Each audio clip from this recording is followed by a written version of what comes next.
자, 시청자 여러분 반갑습니다. 얼음사이다입니다. 요즘 문재양 정부에서 이른바 공수처라는 것을 추진하고 있습니다. 일단 문재양이 열심히 추진한다는 것 하나만으로도 정상인이라면 경계심을 가질 필요가 있겠습니다, 여러분들. 사실 여기서 공수처가 좋고 나쁘고에 대한 판단은 이미 게임 끝난 겁니다. 문재양이 추진하는 거니까 나쁜 거예요, 여러분들. 그래도 이렇게 끝내면 유튜버 체면이 말이 아니잖아요. 설명 좀 드리겠습니다. 공수처가 뭐냐면 고위공직자 비리수사처라고 하는 겁니다, 여러분들. 이거의 줄임말이에요. 고위공직자 전문 비리수사처라. 정치에 관심 좀 있는 분들이라면, 성인분들이라면 벌써부터 감이 딱 오실 겁니다. 맞습니다. 문재양이 자기들 입맛대로 좌파 법조인들이 가득한 민병과 우리법 연구회 계열 인물들을 대충 법조 전문, 이 사람들 정도 되면 법조 전문인들 아니냐라는 식으로 내세워가지고 그들을 들이밀고 그들로 하여금 검찰 조직의 족쇄를 채우면서 고위공직자들의 목을 조르고 고위공직자, 검찰, 그리고 사법부 판사들에 이르기까지 전부 다 목줄을 채워가지고 전부 자기들이 장악하겠다는 소리입니다. 독재 정권도 이런 독재 정권이 없죠. 정말 두려운 게 뭐냐면 한국 사회에는 이미 북한의 대남 사이버 전사 그리고 좌파 댓글 알바 세력들이 여성 중심의 맘카페 등을 중심으로 엄청나게 영향력을 행사하고 있다는 점입니다. 네이버 정치기사 성비만 보셔도 알겠지만 남녀 성비는 거의 정치 문제에 있어서 거의 대부분 9대1 수준입니다. 여자가 댓글 다는 게 10%도 안 돼요. 솔직히 한국 여성들의 정치, 사회, 국제 문제 전반에 걸친 인식 수준이 낮다라는 것은 정말 죄송하지만 엄연한 사실입니다. 한국 여성들은 정치, 사회 문제에 있어서 인식 수준이 낮아요. 이런 거를 솔직하게 다 짚어드리기 때문에 제 닉네임이 얼음사이다인 겁니다. 대한민국 기성 언론과 유튜버들 중에서 국민의식 수준과 맘카페의 의식 수준에 대해서 정면으로 비판하는 사람이 몇 명이나 되겠습니까? 구독자 벌이에 미쳐있다면 이런 소리는 못하는 거죠. 어쨌든 나는 할 말은 계속 합니다. 할 말 못하느니 차라리 죽는 게 나으니까. 그래서 최근에는 각종 맘카페들에서도 일부 의식 있는 엄마들은 요즘 여론이 이상합니다라고, 이제 사실 여성분들도 모두가 바보인 건 아니에요. 깨어있는 소수가 있습니다. 맘카페에서도 일부 의식 있는 엄마들이 요즘 여론 이상하다라며 따로 독립해 나가가지고 건전한 우파맘들의 모임을 따로 만드는 경우도 있기는 있습니다만 규모가 매우 작은 게 현실입니다. 그 이제 무능력한 웰빙 한국당이 무능하게 손 놓고 살면서 선거만 바라보는 와중에 우파 시민들 개개인들은 정말로 피눈물 나는 풀뿌리 민주주의 투쟁을 하고 있는 것입니다. 돈도 안 받으면서 자발적으로 말이죠. 이 전반적인 여론의 흐름들을 생업에 바쁜 우리 네티즌 개개인들이 정확히 알기란 쉽지 않습니다. 요즘 뭐 여초 커뮤니티 분위기가 어떻고 거기에 여론 선동하는 세력들이 있고, 그래서 견디다 못한 일부 개념 우파 엄마들이 밖으로 나가가지고 새로운 단체를 만들기도 했지만 아직 그 활동은 매우 미미한 단계이고, 이런 것들을 사실 생업에 바쁜 여러분들이 알기는 쉽지 않습니다. 그래서 제가 유튜브를 운영하면서 이런 것들을 짚어드리고 있는 거죠. 공중파 언론과 사회 전반에서 우파는 싹 다 쫓겨난 뒤에 미국 회사인 유튜브 바지가랭이 하나만 붙잡고 있는 오늘날 대한민국 우파들의 현실을 보면 참 암담하기도 하고, 자유한국당의 무능력한 엘리트, 가짜 엘리트 아저씨들이 제가 참 밉다는 생각도 듭니다. 어쨌든 여러분들, 각종 맘카페와 여성중심 커뮤니티에서는 순진한 그들을 대상으로 여론 선동을 추진하는 무리들이 매우 많이 있다는 겁니다. 그런 놈들한테 몇 달 동안 지속적인 세뇌를 받고 나면 순진했던 엄마들도 싹 다 열렬한 골수 좌파 사이버 전사가 되는 겁니다. 자기들도 모르지만 그런 사람이 되는 거예요.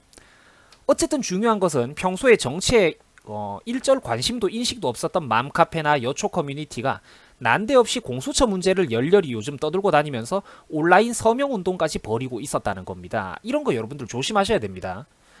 검사가 행정부인지 사법부 소속인지도 분간 못하는 사람들 수두룩한 여초 커뮤니티에서 공수처 문제를 언급하면서 청와대 국민청원 서명운동을 벌인다고요? 그들이 자발적으로 동의하고 있음에도 불구하고 저 여론은 저 사람들 스스로의 판단력에 의한 순수한 여론이 아니라는 겁니다, 여러분들. 골자는 뒤에서 선동하는 애들이 있다는 겁니다. 그래서 여성 커뮤니티에서는 이런 자료들을 막 퍼나르고 있습니다. 편집부터가 딱 빨간 냄새가 나죠, 여러분들. 공수처 그거 짱짱맨이래. 검찰 나쁜 놈들 아니야? 부패하잖아. 검찰 권력 무조건 제한하자. 우리 인이가 하는 거래. 그러면 좋은 거, 착한 거 아니야? 이런 사람들도 한 표, 그리고 여러분들도 한 표라는 걸 생각하면 이건 정말 끔찍한 일이죠. 인이가 하는 거니까 착한 거 아니냐? 지지하겠습니다. 서명하겠습니다. 링크 퍼나르겠습니다. 그 사람들도 한 표, 그리고 나도 한 표. 민주주의의 치명적인 맹점이죠. 자, 여러분들 보시면 알겠지만 이미 대규모 청원이 한번 지나갔던 사건이고요. 지난 2월에 무려 30만 명이 서명을 했던 사안입니다. 국민청원 이거 몇 번 살펴보신 분들이라면 이게 얼마나 많은 수치인지 잘 아실 겁니다. 10만 명이 넘는 청원이 그리 흔하진 않습니다, 여러분들. 한국 특유의 냄비 근성 때문에 물론 자극적이고 별 쓸데도 없는 사건들이 이제 청와대 국민청원으로 터져 나와가지고 수십만 청원에 육박하는 경우가 종종 있기는 있습니다만 제가 볼 때는 그러니까 절대로 이 정도 수치가 정상적인 여론은 아니라는 겁니다. 정치 문제에 있어서 30만 명이라뇨. 여기에 서명한 사람들 중에 선동된 사람의 비율이 얼마나 높겠습니까, 여러분들?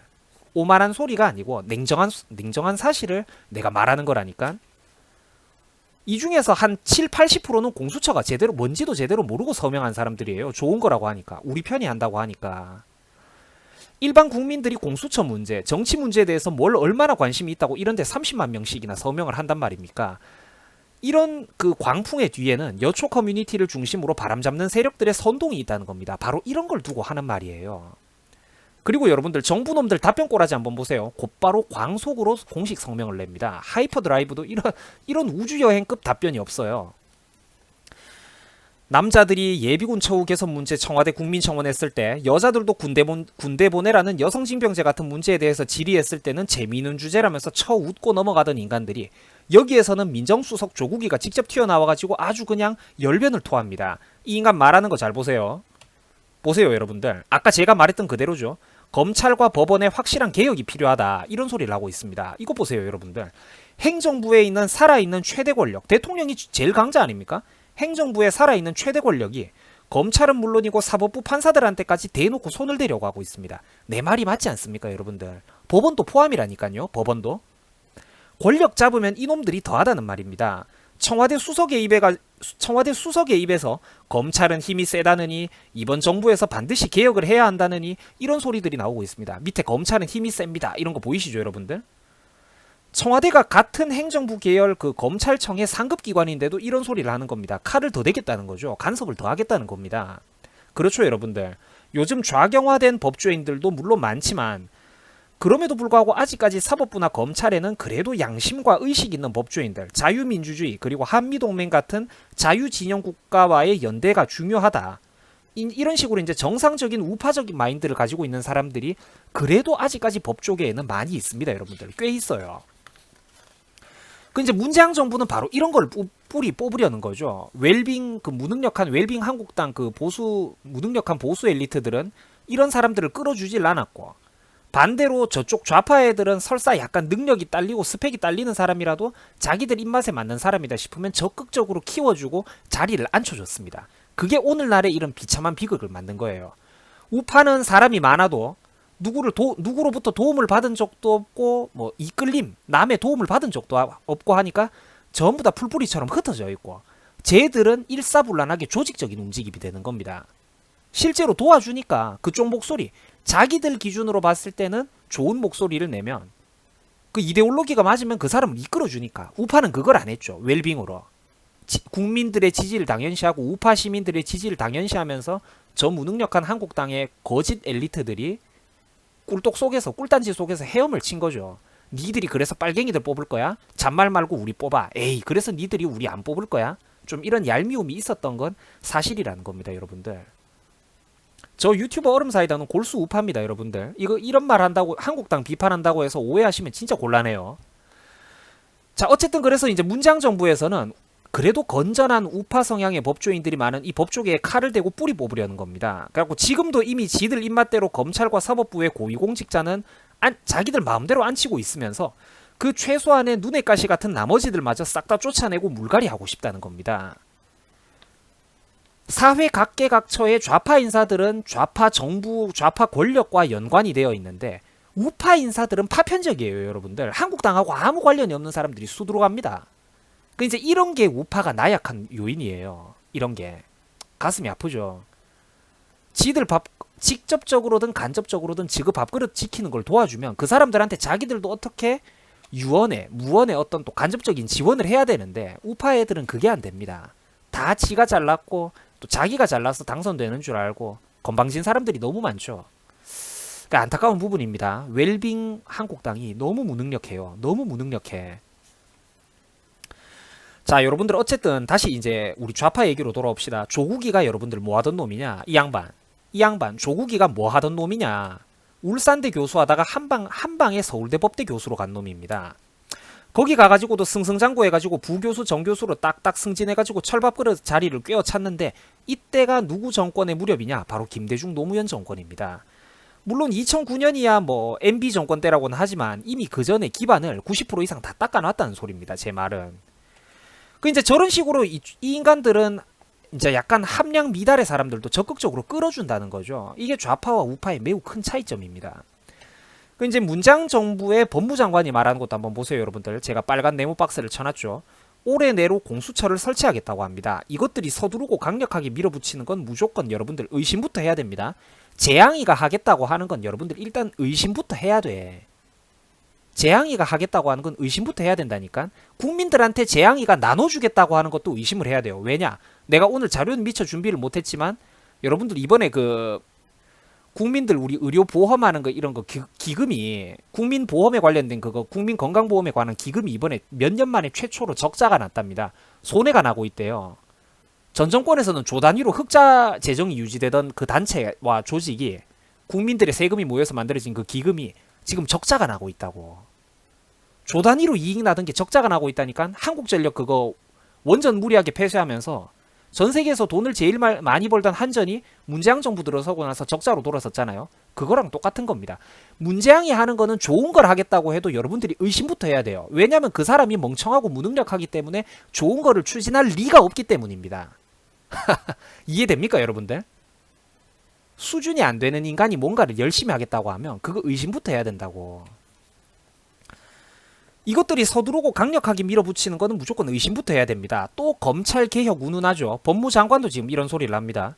그러면서 은근슬쩍 뭐를 끼워 넣는다? 검찰과 경찰의 수사권 조정을 끼워 넣습니다. 여러분들 내가 어제 클럽 버닝썬 사태, 빅뱅 승리와 가수 정준영 사건을 예로 들면서 열변을 토했습니다만 요즘 이런 얘기 많이 나오죠. 자치경찰제가 좋다. 경찰 수사권을 독립시키자. 경찰권을 확대시키자. 어쩌고 저쩌고. 여러분들 이런 거는 절대로 해주면 안 됩니다. 여러분. 경찰은 대한민국에서 군대 다음 가는 대규모 조직입니다. 정원이 10만 명이 넘는 조직이에요. 초거대 조직입니다. 한국이 경찰력을 중앙 집권화 시켜놓은 데는 이유가 있습니다. 여러분들. 한반도 특유의 긴박한 안보 문제가 섞여 있어요. 일단 이 매우 중요한 문제인데 경찰력은 유사시에 군사조직으로 빠르게 탈바꿈할 수가 있습니다. 수직적인 인사조직이 잘 짜여져 있기 때문이죠.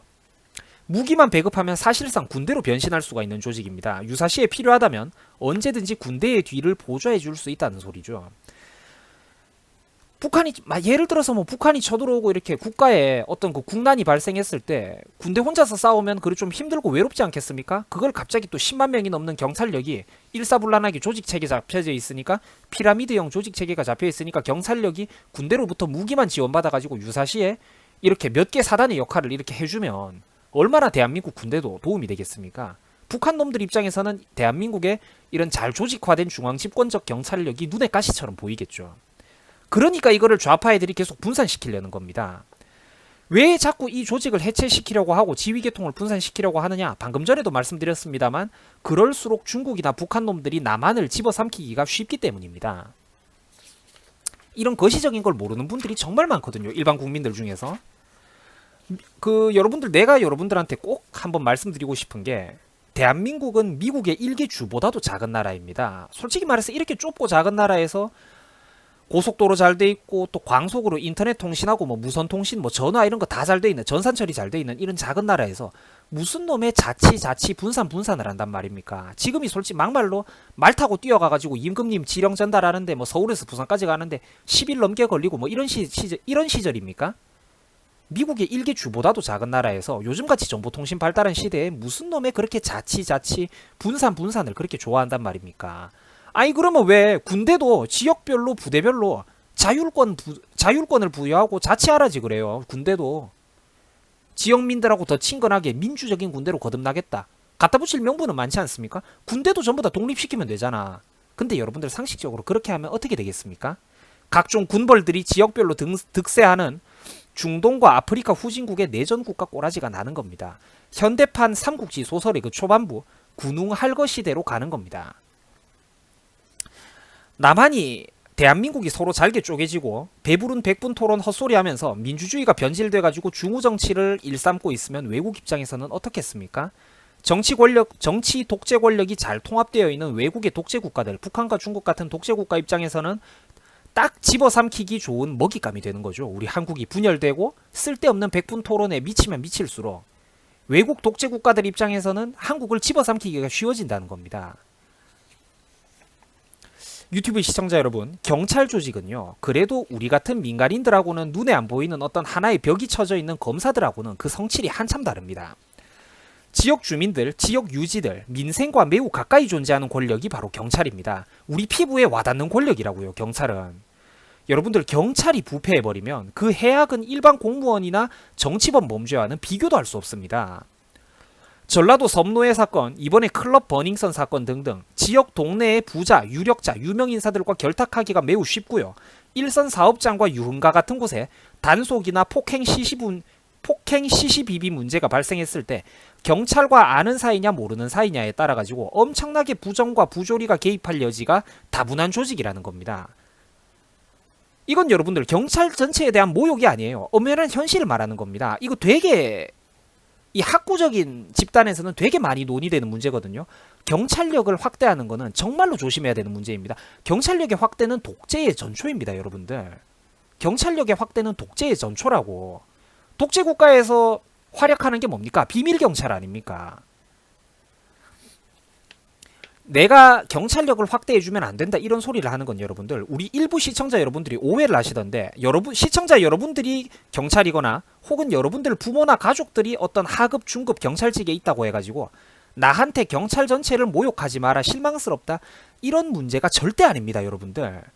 이거 굉장히 학구적이고 거시적이고 정치 교양적인 이야기를 하고 있는 거예요. 경찰력의 확대는 엄청나게 조심해야 된다니까요, 여러분. 내가 지금 어디 뭐 순경하고 파출소 일하고 있다고 해서 경찰력이 확대되면 나한테도 좋다 이렇게 생각하시면 진짜 곤란합니다, 여러분들. 국민의 입장에서 생각해야죠. 국민의 입장에서. 정치 공학적인 측면에서 학구적으로 접근을 해야 된다니까.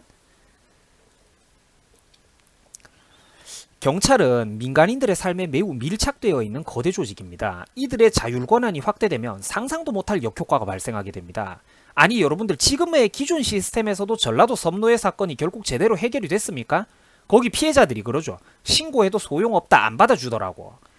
예전에 전라도 섬 동네에서 그 여교사를 마을 주민들 여러 명이 강간했던 그 무시무시한 윤간 사건 기억나십니까?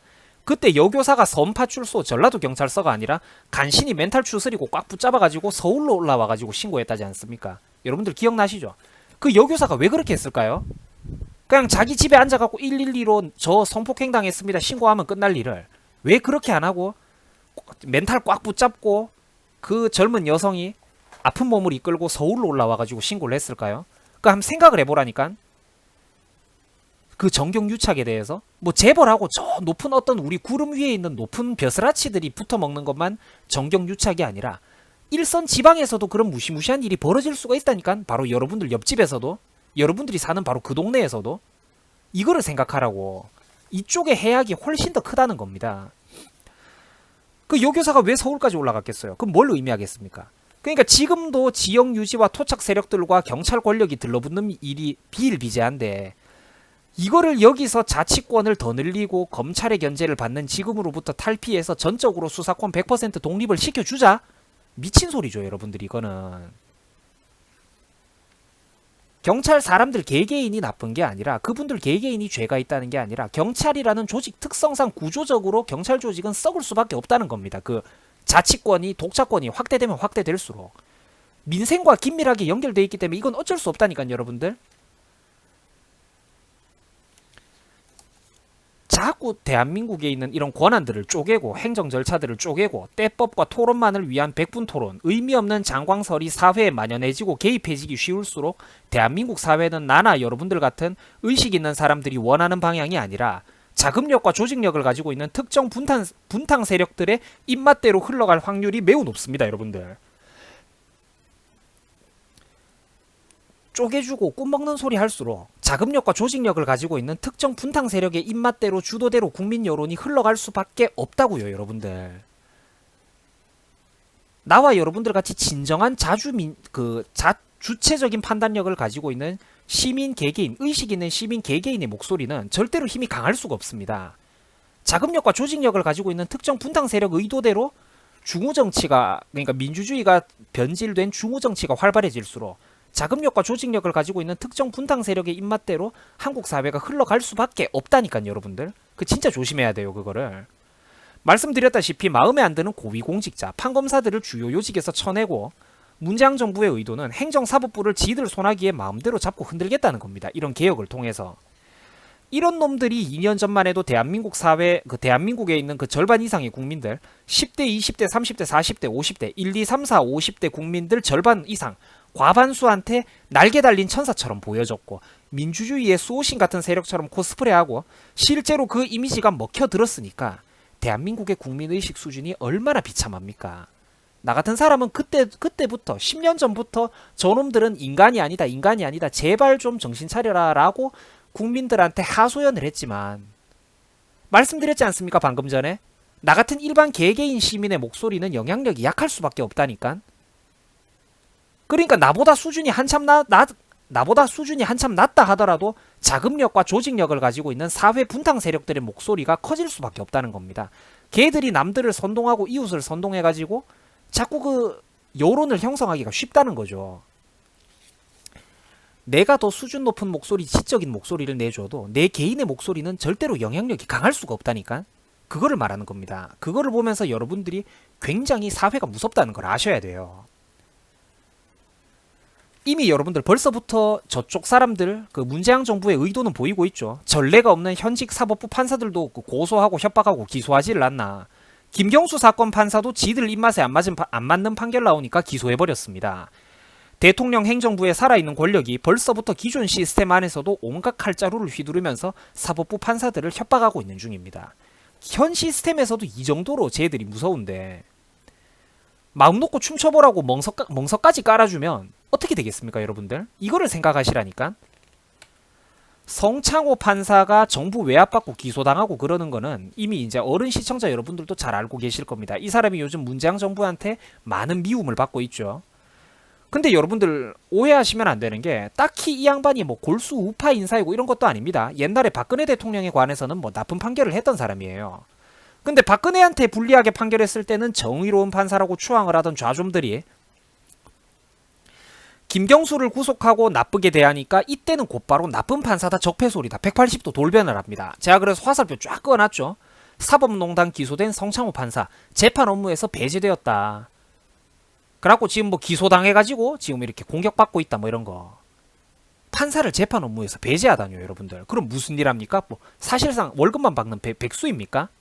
그죠? 실권에서 실제 업무에서 배제를 하겠다는 거죠. 얼마나 무서운 놈들입니까? 그러니까 좌파 애들이. 우파는 아무리 썩어도 이런 짓은 안 한다니까. 자기들 입맛에 안 맞는 불편한 판결, 어떤 불편한 그게 나와도 그 사람 개인의 전문성이나 그 권위, 직권은 합법적으로 부여받은 권력은 존중을 해준다니까. 우리 우파적인 사람들은 뒤에서 불평불만만 하지 실질적으로 그 사람 멱줄에다가 칼은 안 들이밀잖아요. 근데 좌파 애들은 수단과 방법을 안 가린다니까. 자기들의 목적 달성을 위해서는. 그래서 저놈들이 무섭다는 겁니다.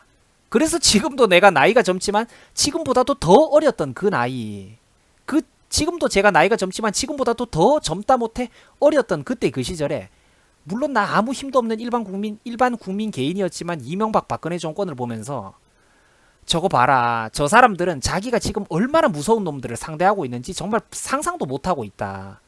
국내 좌파 세력이 얼마나 무서운 놈들인지 이명박 씨나 박근혜 씨 그리고 그 정부에 있는 거짓 엘리트들은 자기가 지금 얼마나 무서운 놈들을 상대하는지, 수단과 방법을 안 가리는 놈들을 상대하고 있는지 정말 꿈도 꾸지 못하고 있다라고 제가 비판을 했던 이유가 그런 겁니다.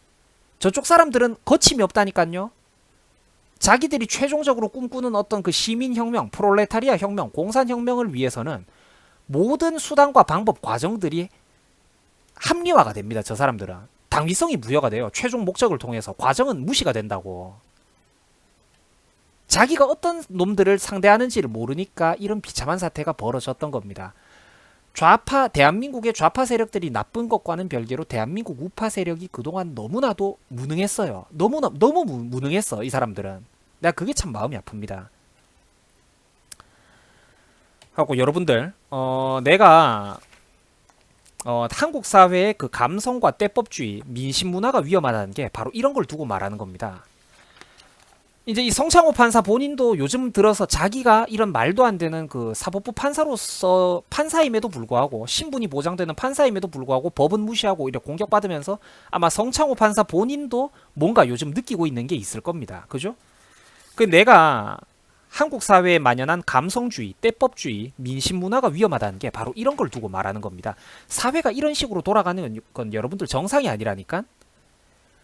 행정부와 사법부는 이런 식으로 이제 정부가 손을 대가지고 완전 장악을 하고, 반면에 입법부 국회의원들은 기존의 SNS, 인터넷 선동을 통해 가지고 좌파가 기존의 국민투표 시스템만으로도 해볼만 합니다.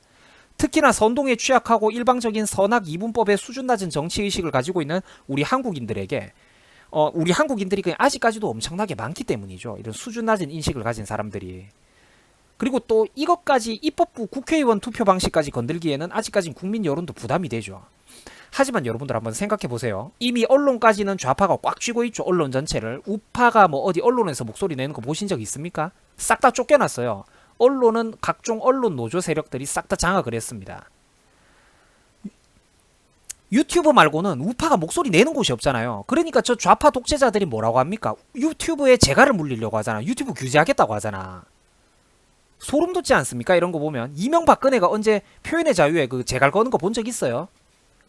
요런, 그러니까 여러분들이 무조건 이 사람들은 악마였고 이쪽은 날개 달린 천사였다라는 이런 선악의 이분법적의 수준 낮은 정치의식을 우리 유튜브 시청자 여러분들이 반드시 탈피를 해야 된다니까. 그렇게 단순하지가 않다는 거지. 이명박 씨도 박근혜 씨도 물론 단점이 있었고 인간적인 부족한 점이 있었습니다. 경제정책이라든지 이런 거에 대해서 타 보수 유튜버들도 지적을 했지만, 저도 이명박이나 박근혜의 정책에 일부 이제 공감을 하지 못하고 또 그 사람들이 부족하고 잘못한 것도 있다는 거 저도 누구보다도 잘 압니다. 근데 일방적으로 이명박과 박근혜는 그래서 뿔 달린 악마다, 문재인은 날개 달린 천사다, 이런 거는 굉장히 위험하다는 겁니다, 여러분들. 그 유치원생만도 못한 정치 인식 수준이라는 거죠. 선악으로 바라보지 말라고, 입체적으로 바라보라는 겁니다. 입체적으로. 국민들이 선악의 이분법적인 구조로 대한민국 정치를 바라봤기 때문에 쟤들이 그 민주주의가 변질된 어리석은 중우 정치의 인기를 등에 업고 온갖 칼자루를 마음대로 휘두를 수 있는 겁니다. 옛날 이명박근혜 시절 같았으면 국회에 그 150석이 넘는 과반 의석을 쥐고도 하고 싶은 거 이렇게 지금처럼 마음대로 무소불위의 독재 권력처럼 칼자루를 휘두를 수 있었습니까? 그때는 못했잖아요. 그때는 못했잖아. 견제를 받았잖아, 대통령 권력이. 하지만 지금은 이명박근혜 시절의 전성기보다 국회의석수가 정부 여당이 국회의석수가 더 적은데도 불구하고 하고 싶은 건 다 밀어붙이잖아. 이게 독재라니까. 나중에 쟤들이 결국 마침내 이 모든 개혁, 지들이 말하는 그 가짜 개혁을 성공시키고 나서 모든 권력을 손에 쥐면, 그래서 입법부까지 마침내 지들이 150석, 180석, 뭐 200석 이렇게 잡아버리면 대한민국이 어떻게 되겠냐고. 이런 걸 보면서 우리 한국 시민들이 경각심을 느껴야 된다는 겁니다. 바로 그런 분들을 가르쳐주기 위해서 내가 유튜브를 운영을 하는 거죠. 국민들을 가축화하고 길들여가지고 입법부 표심, 마지막 남은 입법부 표심, 언론도 쥐고 사법도 쥐고 행정도 쥐고 이러고 나면 마지막 남은 그 입법부 국민 표심, 국민 여론 따위는 입맛대로 바람잡기란 식은 죽 먹기보다도 쉽다는 겁니다. 그렇게 한 나라가 계속해서 독재화가 되는 거죠. 한국 사회는 민심이라는 괴물이 지배하는 저열한 인민 때법주의의 사회입니다. 대한민국 역사상 군중심리, 때법을 거슬러서 살아남은 사람은 아무도 없었죠. 그러나 저 유튜버 얼음사이다는 여러 사람들의 입맛에 두루 맞는 말, 한국 사회를 살아가는 늙은 여우와도 같은 요령에 대해서 누구보다도 잘 알면서도 계속해서 대쪽바른 소리, 듣기 고가운 소리, 젊음을 유지하고자 합니다. 다수의 국민 여론과 대중 여론이 잘못된 방향으로 흘러갈 때는 앞으로도 지금처럼 거리낌 없이 질타를 들려드리겠습니다. 민주주의 시스템에서 정치 만학의 근원은 결국 수준 낮은 국민의식의 문제가 근본적인 문제점입니다. 불특정 다수의 위대한 대한민국 국민들은 사실 이제 위대하지도 않고 누군가에 의해서 계속 냉엄한 회초리를 맞아야만 합니다. 아니, 맞아주셔야만 합니다, 여러분들. 국민 위대하다고 국민과 대중은 위대하니까 아무도 우리한테 듣기 싫은 소리 하지 말라 이러시면 그건 소통이 아닙니다, 여러분들. 누군가는 감히 국민의 회초리를 칠 수가 있다는 겁니다. 잘못된 대중들이 잘못된 여론, 잘못된 군중 심리를 보여줄 때는 누군가는 감히 그들의 회초리를 때리고 그들이 잘못된 방향으로 가고 있다라고 지적을 할 수 있다는 겁니다. 그거는 물론 내가 될 수도 있겠고 바로 여러분들이 될 수도 있겠죠. 감사합니다, 여러분들. 앞으로도 건방진 소리를 계속 들려드리겠습니다. 수고하셨습니다. 저는 한 인간에게 소신 말입니다. 소신. 하고 싶은 말을 하고 자기 생각을 유지하는 것. 한 인간에게 소신이 없다면 그 사람은 시체와도 같다고 생각을 합니다. 수고하셨습니다.